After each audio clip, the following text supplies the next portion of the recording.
"I will be there for you, day or night and the times between," she said.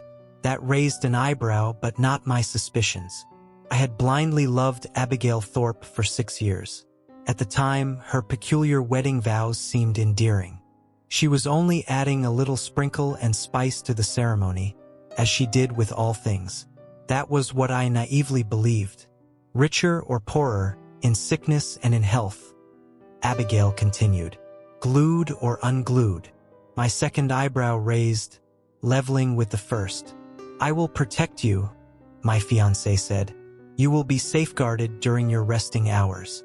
You are my world, a vessel for my love, my prosperity, my future, and I hope to be a vessel for you, provider, an abundant source of wealth, joy, and love. I love you, Noah. Okay?" I slowly replied, smiling uncertainly at Abigail's speech. "Are you just trying to delay saying I do?" The crowd laughed and, ever the aspiring comedian, I grinned smugly. I was oblivious to the significance of the union being forged. "I'm ready for your vows, Noah." Abigail warmly caressed my hands whilst looking at the vicar. "Yes." The man stammered, dumbfounded by her vows. "Right, Noah?" Cleared my throat. "What version of ChatGPT were you using?" "I didn't get anything like that." My fiancée rolled her eyes and shook her head. "Fine, I chacold. I'll be serious. Okay?" I summoned a deep breath, unmasking the clown to reveal a vulnerable man beneath. "Abigail, there is no other woman quite like you," I said. "From the moment we met, I was drawn to you. The only person goofier than me. I knew that I had to marry you, if only to prove to my parents that, comparatively, I'm not that weird." I heard my mother and father chortling from the front row. "You are boundlessly kind, intelligent, and beautiful. My one and only love in this lifetime and any lifetime." I continued, pausing for the obligatory utterances of gooey approval from the crowd. "I love you, Abigail. And do you promise to be a vessel for my love?" She pressed, fidgeting on the spot. That was the only odd question which didn't surprise me. It was a vow my fiancé had requested, that we would both be love vessels for one another. Abigail had always been a poet, all teasing aside, and I viewed her entire declaration as a typical Abby oddity. The vessel vow was no different. It was just her unusual form of love language. Something sort of innuendo, perhaps, I thought, stifling a grin. "I promise to be a vessel for your love," I agreed. Once the words escaped my lips, I immediately caught a glimpse of something in Abigail's eye. The fleeting reflection of a shadow in the corner of the church. It had the shape of a man, a misshapen man, and it came with the sensation of my brain being painfully clamped. Only for a moment, but long enough to make me wince. "Noah?" the vicar asked, noticing my brief flinch. "I'm fine," I muttered, shaking my head to free the pins and needles. Abigail smiled, but it was a faux smile, not the adoring one I'd come to know over the years.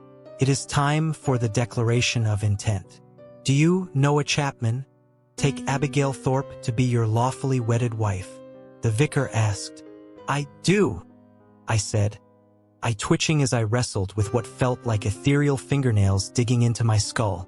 "And do you, Abigail Thorpe, take Noah Chapman to be your lawfully wedded husband?" the vicar asked. "I do." My fiancé nodded, lips bending ever upwards. "Then, by the power vested in me, I now pronounce you husband and wife. You may kiss the bride," the vicar said. The crowd roared with applause as my mouth met Abigail's pursed lips. Much like her smile, much like that entire ceremony, it was nothing like any other kiss we'd shared. I had never felt both warm and cold from her touch. I'd never felt that way from anything. It was the happiest moment of my life, yet it was clouded by trepidation, a clinging fear. But what followed was not horror. My wife and I began a whirlwind romance. A relationship deeper than the one we had prior to marrying, that swiftly flushed any doubts down the drain.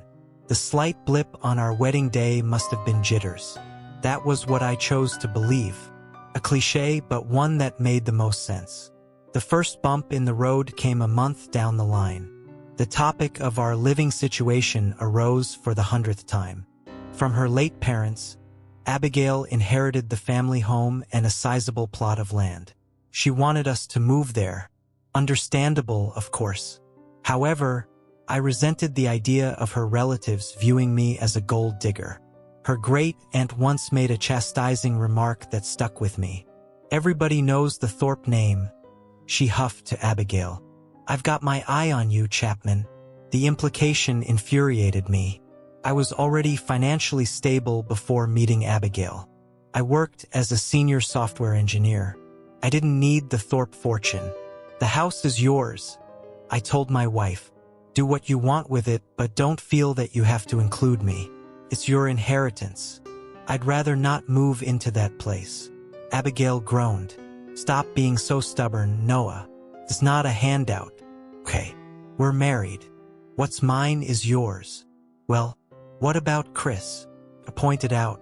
"Isn't he interested in it? Does he not resent your parents for leaving the estate to you?" "He inherited a sizable sum of money, the yacht and the lake house," Abigail said. "My brother received just as much wealth as me." "Does he see it that way?" I asked. "After all, we are talking about Thorpe Manor. That's your family's heritage." "Heritage? Oh, please. Chris only cares about money." My wife laughed. "You need to get over this, Noah. Nobody is going to despise you for living in that house with me. Forget my great-aunt Gertrude. She's a bitter old woman. An aunt, might I add, who my mother hated. Arguing with Abigail was like chewing skirt steak. It was tough and it ended with jaw ache. Naturally, I eventually buckled and agreed to move to Thorpe Manor. In fairness, Abigail was right. I was being stubborn. I admit my flaws. Pride is one of them.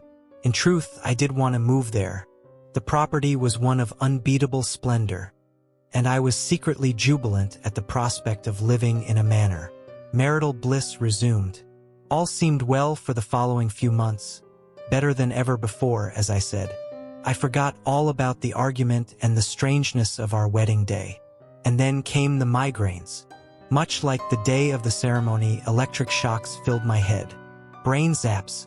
They flared up during the mornings, mostly, but the dull pain sometimes persisted throughout the day.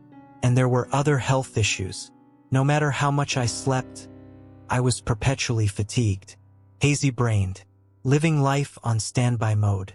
It felt as if I were lugging a plumper brain around, to the detriment of my thinking ability.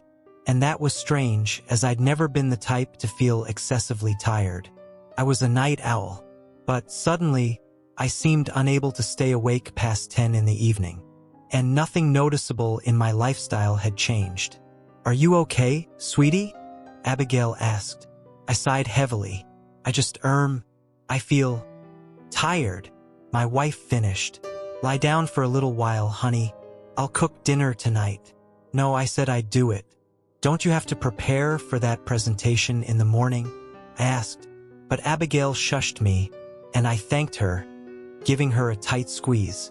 Then, I waddled dozily to the manor's spacious lounge, picking one of the 3 sofas to rest my weary, weighty head. I slumped onto a cushion, and my body tumbled immediately into the land of Nod. But my dreams were feverish, the eccentric, surreal nightmares of a body running on fumes. When the body viciously reboots itself after countless sleepless nights, the mind runs wild. And this wasn't my first fever dream since moving to the manor. Just as it wasn't the first time I'd seen the man in the corner of my sleep-fueled visions. The man with gray eyes and no other features on his face. I woke from my nap around 5:30 in the evening. I'm sure I would have slept until dinner was ready, but the sound of an agitated conversation disrupted my rest. "You need to leave," Abigail urged. "It's far too early for you to be." "He's asleep," a man's familiar voice interrupted. "Let's do it now. I'm growing impatient." "No." "Dinner's nearly ready." My wife huffed. "He'll be waking up soon. There'll be time later." "Fine. A woman grunted. At the midpoint, then. At the midpoint, Abigail said. I squeezed my eyelids together, body trembling as I tried to decipher the coded conversation. I was racking my brain to pinpoint those voices. I was distracted during dinner. I wanted to confront Abigail about the mysterious visitors who left before I pretended to wake up. Of course, she would have known that I'd been eavesdropping, and something about the nature of their talk set me on the back foot. I felt exposed. Abigail had never made me feel exposed before. When we finally went to bed, I stayed awake with my eyes firmly shut. I anxiously awaited whatever scheme Abigail and her unknown accomplice had in store. I channeled my inner night owl, and I wasn't worried about nodding off. Nerves will keep me awake, I decided, as would the thunderstorm which brewed outside. However, I was baffled to be woken by my alarm clock around 7 in the morning. I'd failed to resist the pull of sleep, and the sinister connotations of that fact were starting to dawn on me. The exhaustion, the excruciating headaches, the strangers in our home. Something was uneven, and on this particular morning there was something else. The legs of my joggers were dirty and sodden. Have I been sleepwalking outside? I wondered. I wasn't convinced, so I resisted the urge to mention anything to Abigail. It was all connected, somehow. My wife had something to do with it, and I devised a way to find answers. I would film myself, see whether I'd been getting up in the middle of the night, going for strolls, repeatedly bludgeoning my head. Perhaps there had to be a logical explanation for everything. Even the conversation. You might have misinterpreted or misheard them, I suggested to myself. Or better yet, it may have been a dream. With renewed confidence, I crossed my fingers that the video footage would clear up everything. After setting up the camera, I went to bed with giddiness in my gut. I longed to wake and finally have some answers. Unfortunately, the next day, there were no damp patches or grubby stains on my clothes, and the video recording revealed that I slept through the night. Over the following days, this continued to be the case. I was starting to lose faith until Chris came to stay. Much to my annoyance, Abigail's drunken brother, upon arriving at our manor, collapsed on the sofa. He won a sizable sum of money from gambling and immediately splurged it on a 2-day bender. It wasn't the first time that he'd earned and blown wealth. Is this going to be a recurring thing? I sighed. My wife shrugged. He's an addict, Noah. We have to support him. He's working on it. Maybe. He's also a sociopath, I said, and he never has to account for his actions. Abigail pouted. Look, he's still my brother. Besides, he actually came here to clear his head, right? I nodded disbelievingly, rubbing my own pounding forehead. Speaking of which, the migraines are back. I'm going to bed. Okay, sweetie, my wife said, planting a kiss on my sore brow. Good night. The next morning, I woke to that familiar feeling of disorientation, and for the first time, I was glad about it. I knew exactly what it meant. I rushed to my computer, uploaded the footage from the hidden camera, and fast-forwarded through the events of the prior night. I began. At midnight, Abigail's eyes opened fully. She lay on her back, as stiff as a plank, as if she'd never really been asleep, as if she were hardly human, for that matter. My wife rose like a machine, and her stiff limbs carried her to the bedroom door. When she opened it, Chris entered. It's time. Is he ready? My brother-in-law asked. Abigail nodded. Good, the man replied before clearing his throat. At the midpoint, you unglue. In a blur of motion too fast to track, something awful happened. My body split in two. Abigail and Chris watched silently as my sleepwalking form rose from the bed, unbinding itself from the black, shadowy shape of a body left on the bed. My real-life jaw fell. I watched as my wife and brother-in-law walked out of the room, followed by my zombified body. And left behind, there was only a black spectral form atop the bed, a shadow that had my vague shape. It was a vibrating energy with my outline rigidly frozen in place. Hyperventilating, mind crippled by existential dread, I shivered in front of the computer screen, watching an unmoving recording of some terrifying spirit. After half an hour, Abigail and Chris returned, followed seconds later by my shuffling, lifeless shell. "Are you satisfied?" my wife asked Chris. "Never," her brother coldly replied. "Are you?" "Yes," my wife said, tucking my body back into bed. It lay atop the black spirit. "Then why do you do the same?" Chris asked, offering a wicked smile. Abigail ignored him. "I am a vessel for your love. You glue." With those words, the dark specter reunited with my body. Skin absorbed the blackened form. A second later, after rebinding, my recorded self started snoozing soundly. "I love him," my wife said. "You love what he can give you," my brother-in-law taunted. "Good night, Abby." After her brother left the room, Abigail stood in silence for several minutes. She stared at the wall, panting heavily. I don't know what she felt. Rage, sadness, frustration. All I know is that her breathing suddenly slowed until she looked entirely peaceful, serene, and then her head cracked to the side, facing the filming camera. "Fuck!" I cried, falling off the desk chair. And as I climbed to my feet, my eyes were drawn to the shape in the office's doorway. Abigail was home. "I've been waiting for you to wake up," she sighed.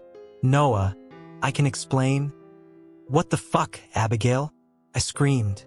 "What the fucking fuck?" I didn't know how to tell. "I'm leaving," I cried, charging towards the stranger in the doorway. "Day or night, heed your vow," she whispered. In a surge of excruciating agony, I felt my body tear in two.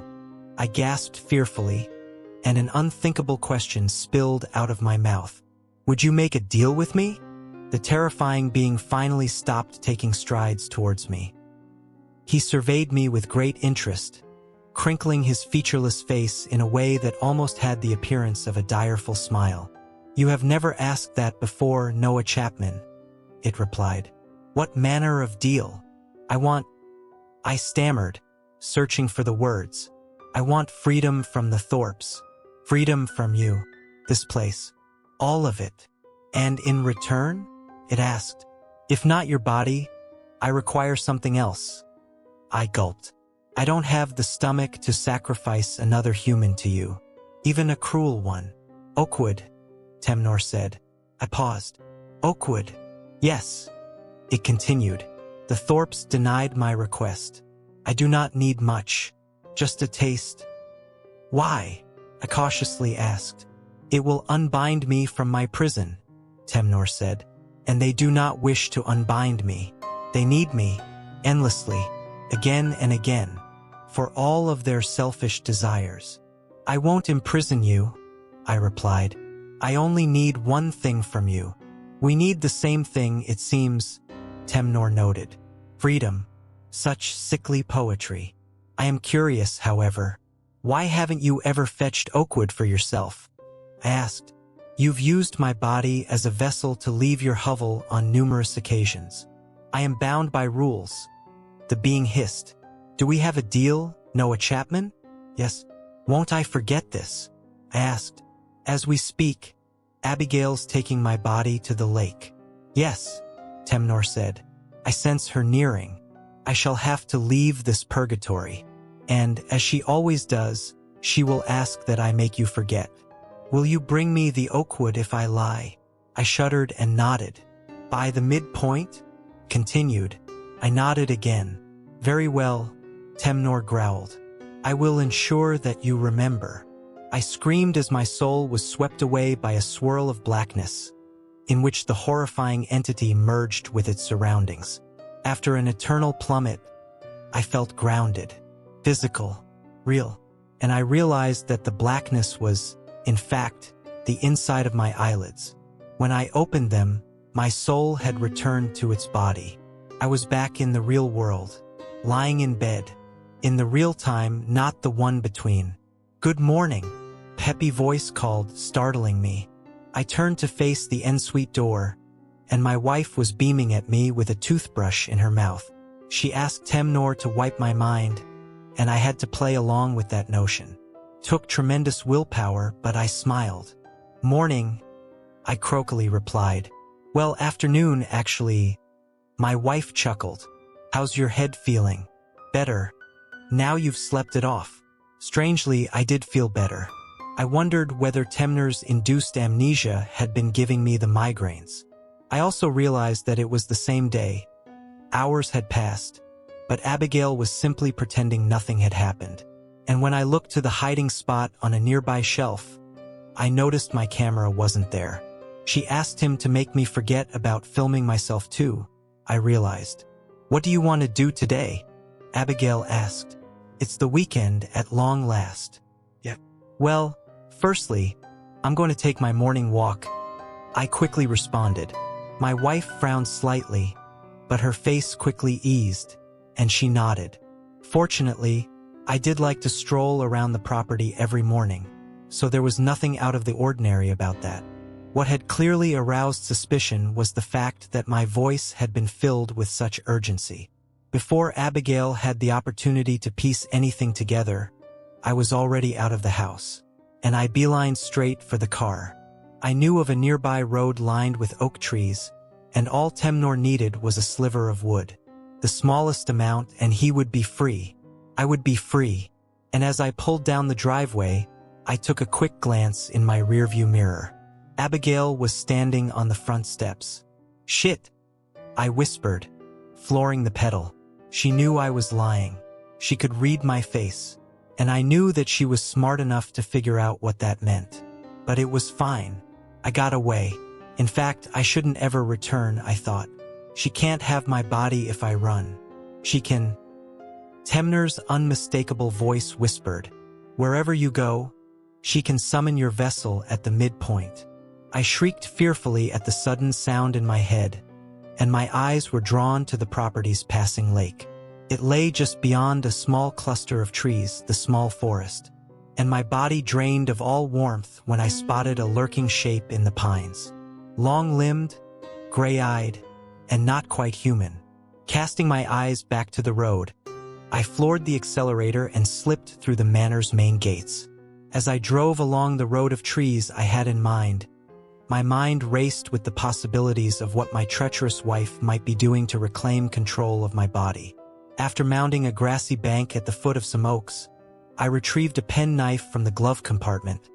I was thankful that we'd been on a recent camping trip, and I flew out of the car, scrambling up the hill to reach the nearest tree. With a swift flick of my tool, I had shaved a thin layer of wood from a mighty oak beside the road. I did not hesitate to jump back into the car and head home. When I returned, however, the atmosphere of the manor felt different. I trundled tentatively through the main gates and dreaded what I might find at the lake. Abigail and Chris armed to the teeth, ready to massacre me on the spot. But finding nothing was worse. I didn't know what my wife might be planning. I drove onto the grass, heading towards the trees which formed a barrier between the property and the lake. That was when I saw them, for figures standing in a small clearing before the water. Is that Mr. and Mrs. Thorpe? I wondered. How on earth the matriarch and patriarch of the family had returned to life, I did not know. They were watching my car hesitantly approach. They're going to take you, Temnor whispered in my mind. Petrified, I felt the yank of my body splitting from my soul, and I brought the car to a halt. And I watched as my mindless vessel of a body clambered out of the vehicle, walking across the grass towards the demented family waiting by the lake. Waiting by Temnor's prison. Reality swirled once more, throwing me into the place between places. The nightmarish, darkened world of lava and terror. The horrifying being spoke from between two rock faces. You failed, Noah Chapman, and now they have claimed you as a vessel once more. Is my body in your prison? I asked. The being paused. Yes, I am about to utilize your vessel to the front pocket of my coat, I whispered. Temnor's eyes glazed. as if he were viewing something in the real world. Good. I see. Your contract will be nullified, Noah Chapman.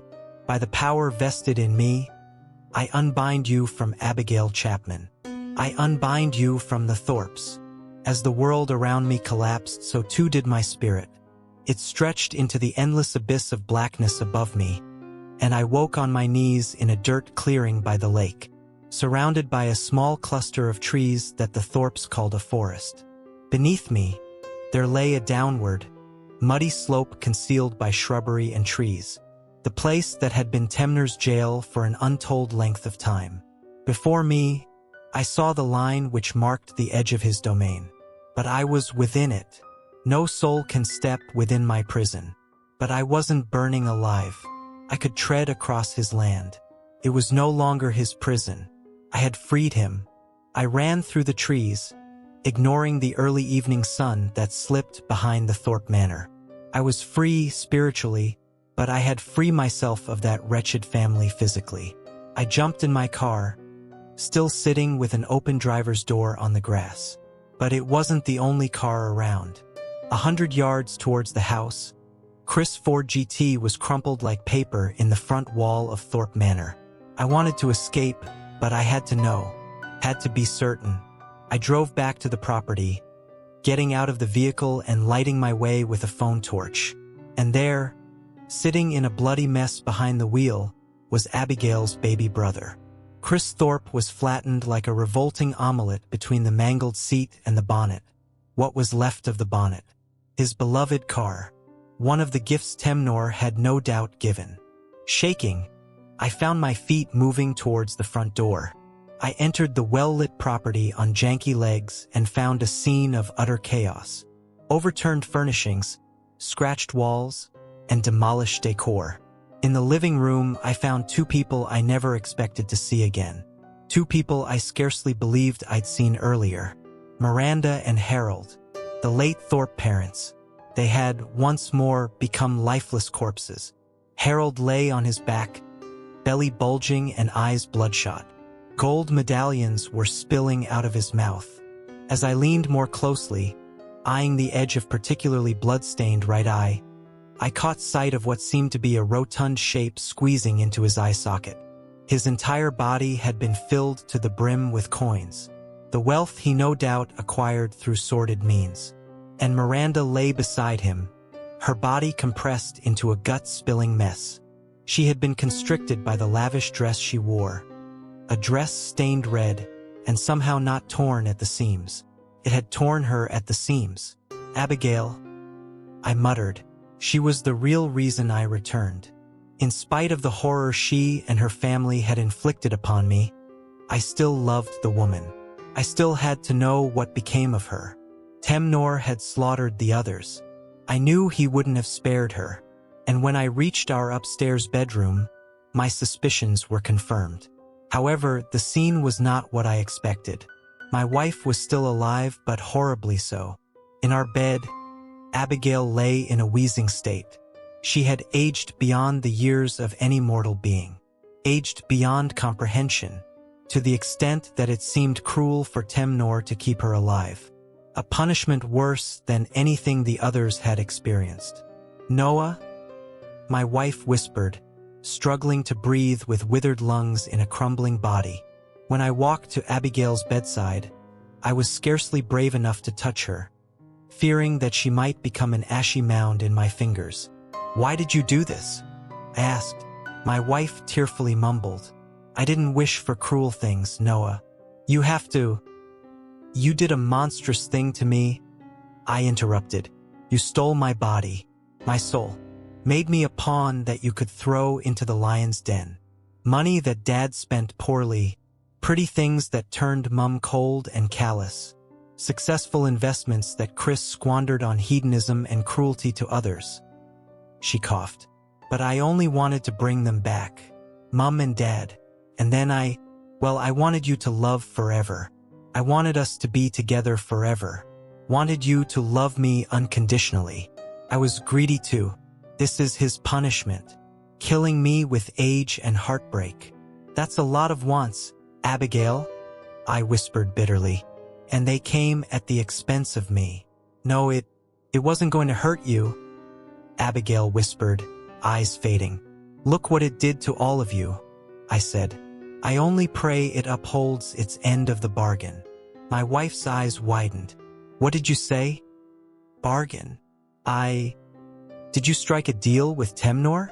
Did you free it? She gasped near soundlessly, barely clutching to life. I nodded. After you imprisoned him. Imprisoned him?